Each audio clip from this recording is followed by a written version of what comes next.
Good afternoon, students. Already I had given you some question answer in assignment format. I had written the notes and I forwarded to you from your second chapter, that is people as resource. Okay, I would like to discuss all the question answer of your NCERT for the same chapter, that is people as resource. For that chapter, I just wanted to discuss the NCERT questions. Okay, first question of NCERT, which already answer I have given, still then I would like to discuss, that is the what do you mean by people as resource? What do you mean by people as resource? People as resource refers to all the working population of our country who are having their potential and skill, and through their potentials and skills and their abilities they can produce more and can contribute towards the development of a nation. That is called people as resource. Fine. Once again, people as resource means population who are the working population, okay, who are contributing towards the development of our nation, and they are considered as the asset for our country rather than the liabilities. Fine. Now the next question, how is human resource different from other resource like land and physical capital? Human resource is superior than other physical resource like land and capital. So first word I have used, human resource is more superior as compared to the other resource. Other resource means the physical resource. What are the physical resource? Like capital, land, building, etc. As compared to them, human resource is more superior. Why? Because those physical resource cannot come into use by its own. It can come only to the use when it is combined with the human resource. Means if there is a machine, that machine will not work out until it will get the direction from an engineer how to work, isn't it? So when it will be not operated by the human resource, that machine is also cannot able to work. So that means the physical resource cannot come into the use by its own until it will be combined with the human resource. So human resource is more superior than the physical resource. Investment on human resource gives more return in future compared to the physical resource. Am I clear? For the next, what is the role of education in human capital formation? Okay, education, when a people get educated, then they can able to increase their skill and potentialities. As if there will be no education, then people will considered as uneducated and they cannot be get absorbed by any of the institution. And if they will work also, they will get very low paid work.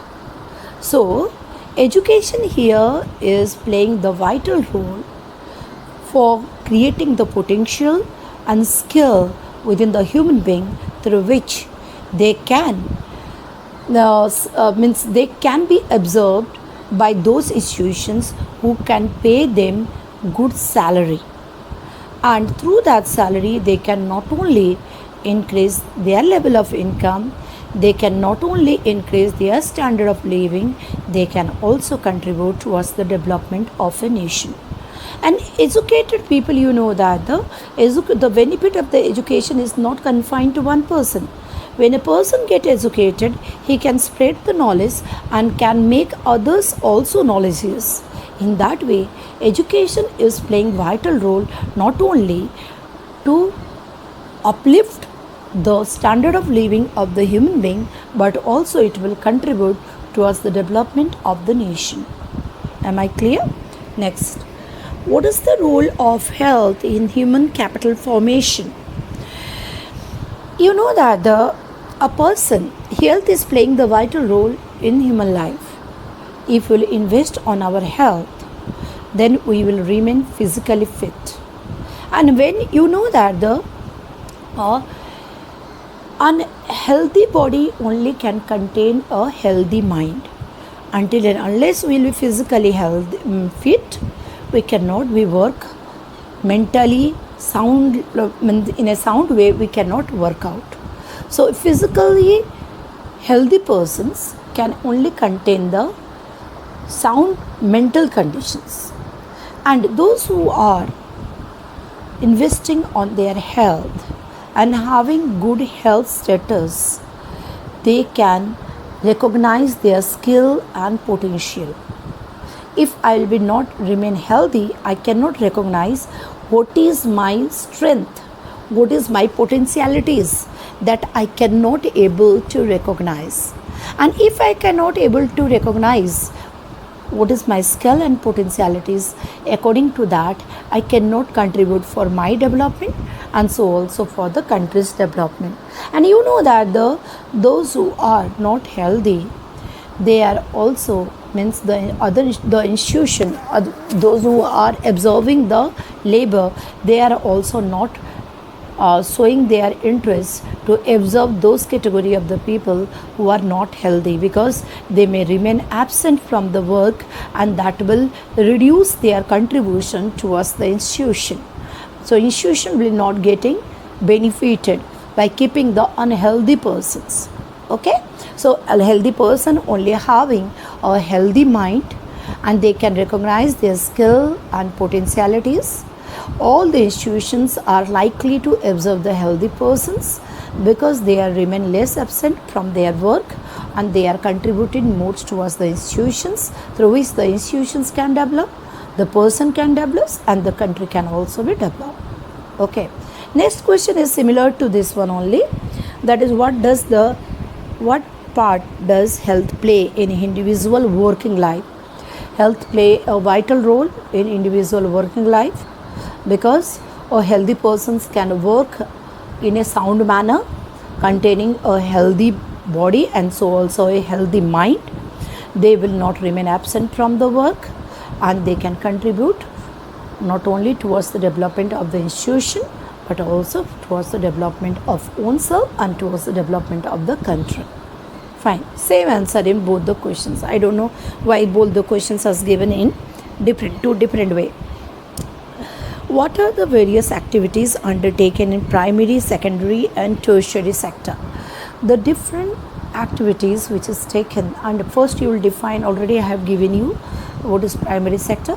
So you know that primary sector is those sector which is extracting the inputs from the nature and carry on the production. That includes mainly the agriculture, mining, fishery, poultry, your quarrying, all these are coming under the primary sector.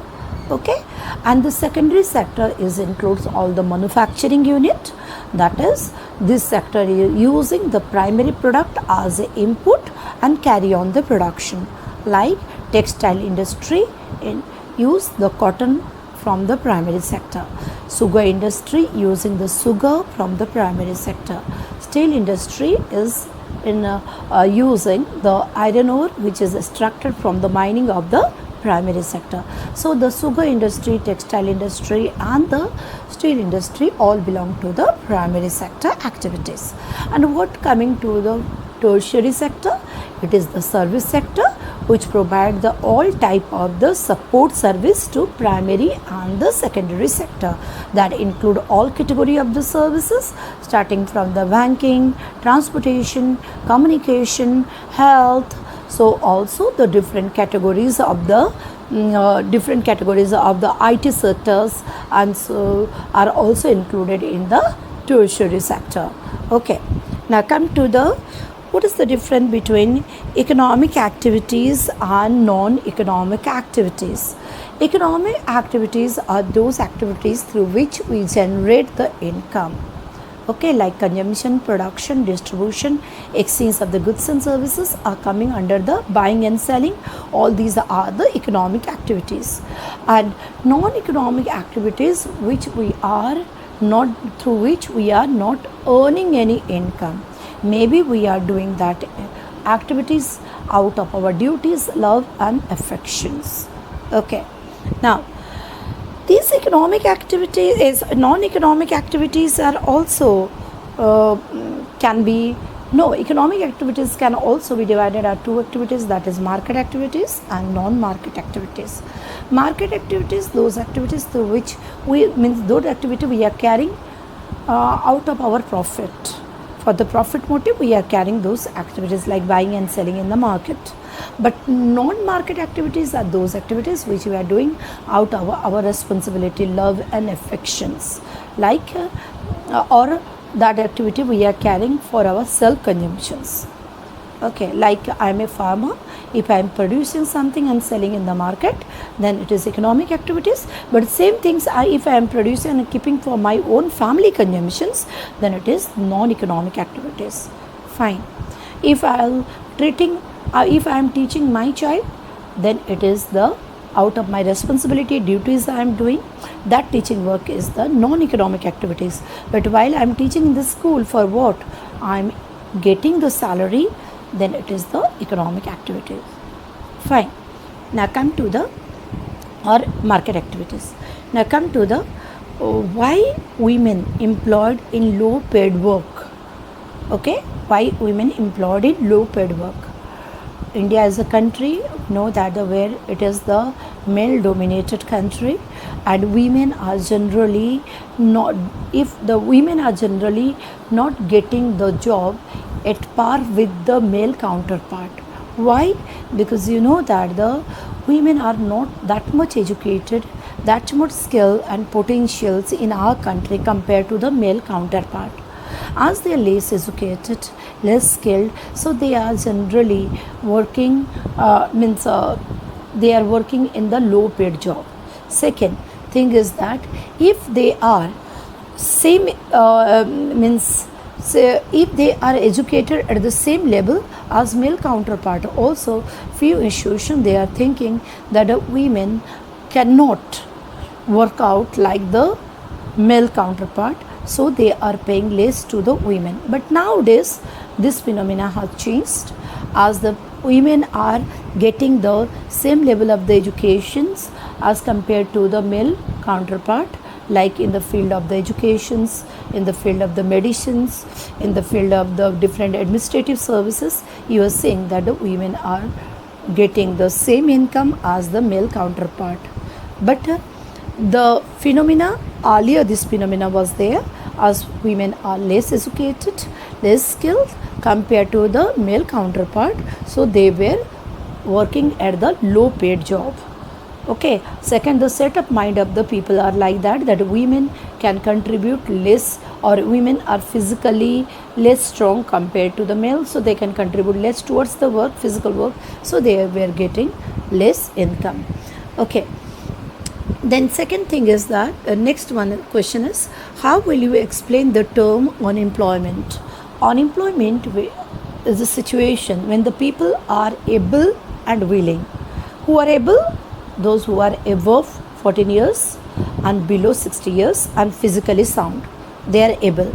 And so also if they are willing, means those people who are above 14 years, below 60 years, they are able and willing to do the work. But if they are not getting the work in any wage rate, then they are considered as unemployed. This is a situation of unemployment. So unemployment is a situation. What situation? Where the able people above the 14 years and below 60 years are willing to do the work at prevailing wage rate but not getting the work, then they are considered as the unemployed. Then just a minute, just hold on, I'm just coming. Okay, now next question is, what is the difference between disguised unemployment and seasonal unemployment? What is disguised unemployment? Disguised unemployment is a situation when more than the required number of the people are working in a field. That is called disguised unemployment. Means if we need 8 persons in a field, but suppose 15 are working, means 7 more people are working. They are not required, because if 8 will be work, then also they will produce 1 quintal. When 15 are working, they are then also they are contributing 1 quintal. That means if we withdraw the extra 7 from the field, then the productions will not hamper. That means 7 persons who are working extra, their marginal productivity is 0. So disguised unemployment is a situation when more than the required number of the people are working in a field, and if we withdraw that extra people from that field, then the total productions will not hamper, and we can also say the marginal productivity of the disguised unemployment is 0. Okay. Whereas seasonal unemployment and disguised unemployment, mainly we are seeing, mainly, that doesn't mean that only, mainly we are seeing in agriculture, field of agriculture. In the similar way, seasonal unemployment is also mainly we are find in agriculture. That doesn't mean that other field it is not related, it is also related with the other field. When people are working in few months in a year and other months they are remaining idly, they are not producing anything, they are not getting any income. Like where irrigation facilities are not there, people are working during the rainy season in the field, and rest of the season, like 4 to 5 months they are working, and rest of the rest of the month of the year they are remaining idly. That is called seasonal unemployment. That case also mainly we are seeing in agriculture. That doesn't mean like in ice cream factory also you are seeing that nowadays we are consuming ice cream throughout the year, but there was a time when the people who are consuming the ice cream only during the summer time and not consuming during the winter time. So those people who are efficient in production of the ice cream, they are getting the work during the summer time and remaining unemployed during the winter time. Okay, that is called seasonal unemployment. Now come to the why educated unemployed a peculiar problem in India. Educated unemployment means when the people are having the different degrees like matriculations, graduation, post graduation, and different degrees they are having, but still then they are remaining unemployed. In our country it is a peculiar phenomena, because in one side we are seeing there is means country need the skilled and technically efficient people, and other side people are having different degrees of qualification, but still then they are not getting the job. Why they are not getting? Because they are only getting the bookish knowledge, and through that they are getting their degree, but they are not technically efficient. They are not that much of the potential which the field of work required. Means the field of employment is required the technically efficient people and different other skilled people, but they are only getting the educated people, they are only having the degree based on the bookish knowledge, so they are not getting the work. Though they are educated, but still they are not getting the work, because they are not that much qualified, not technically qualified, or they are not technically sound to get absorbed in the field of employment. Fine. So it is a peculiar phenomena. So until and unless they will be, though they are educated, until and unless they are properly skilled and properly trained in different technical education which the field of employment required, they will remain unemployed. Okay. So the educated peoples in our country, their supply is more, but this educated mass demand is less. So we are seeing the educated unemployment. Fine. Next question is, in which field do you think that India can build maximum employment opportunities? In the book you will find out one line has given, India can make the maximum employment opportunities in the field of manufacturing unit, means secondary sector. Okay, because there we require large number of the workers, and larger the workers can accommodate those who are skilled, semi-skilled or unskilled, because manufacturing sector required skilled labor also, semi-skilled labor also, unskilled labor also. So there is more opportunities of employment are laying in the manufacturing sector. Okay, this sector can provide the full-time employment to the worker. Okay, and can increase their level of income. Fine. Now next question is, can you suggest some measures in the education system to mitigate the problem of educated unemployed?